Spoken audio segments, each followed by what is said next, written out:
Kalau kita bicara soal dunia olahraga, yang sering terbayang biasanya soal pertandingan, prestasi, atau atlet berbakat. Tapi sebenarnya, di balik semua itu, ada sistem besar yang mengatur dan mendukung semuanya, dan disitulah kebijakan publik memainkan peran kunci. Buku teori Edward ketiga dalam sistem keolahragaan di Sumatera Selatan ini membahas secara mendalam bagaimana kebijakan olahraga dijalankan, dikelola, dan diimplementasikan di tingkat daerah dengan memakai pendekatan teori yang kuat dan relevan. Teori Edward ketiga yang jadi dasar buku ini merupakan teori implementasi kebijakan publik yang menekankan 4 faktor penting: komunikasi, sumber daya, disposisi atau sikap laksana, dan struktur birokrasi. Nah, keempat faktor inilah yang kemudian dianalisis oleh para penulis Henry Zainuddin, Evi Satispi, Andrian Syah, Mamun Murad, Azari Aziz Samudra, Agus Suradika, dan Taufikur Rokman dalam konteks nyata di Sumatera Selatan. Hasilnya adalah sebuah kajian yang bukan hanya teoritis, tapi juga aplikatif dan menyentuh realitas lapangan.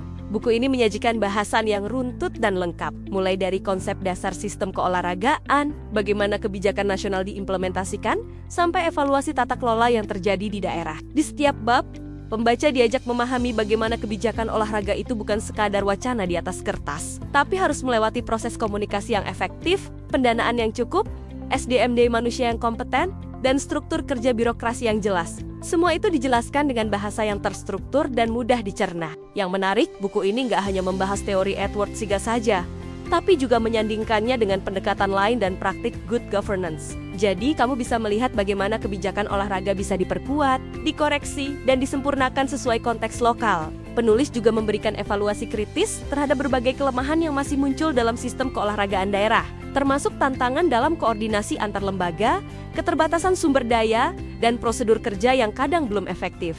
Buat kamu yang sedang belajar atau bekerja di bidang olahraga, kebijakan publik, atau manajemen pemerintahan daerah, buku ini adalah referensi penting. Mahasiswa, dosen, pengambil kebijakan, pengelola organisasi olahraga semuanya bisa mendapat manfaat dari analisis mendalam yang ditawarkan. Karena lewat buku ini, kita bisa belajar bagaimana sebuah sistem olahraga yang kuat itu dibangun bukan hanya dari niat baik, tapi dari kebijakan yang tepat dan implementasi yang konsisten. Buku ini juga relevan buat kamu yang sedang menyusun penelitian, skripsi, atau tesis di bidang administrasi publik, olahraga, atau studi kebijakan. Karena kontennya lengkap, didukung literatur yang kuat, dan punya contoh nyata dari lapangan.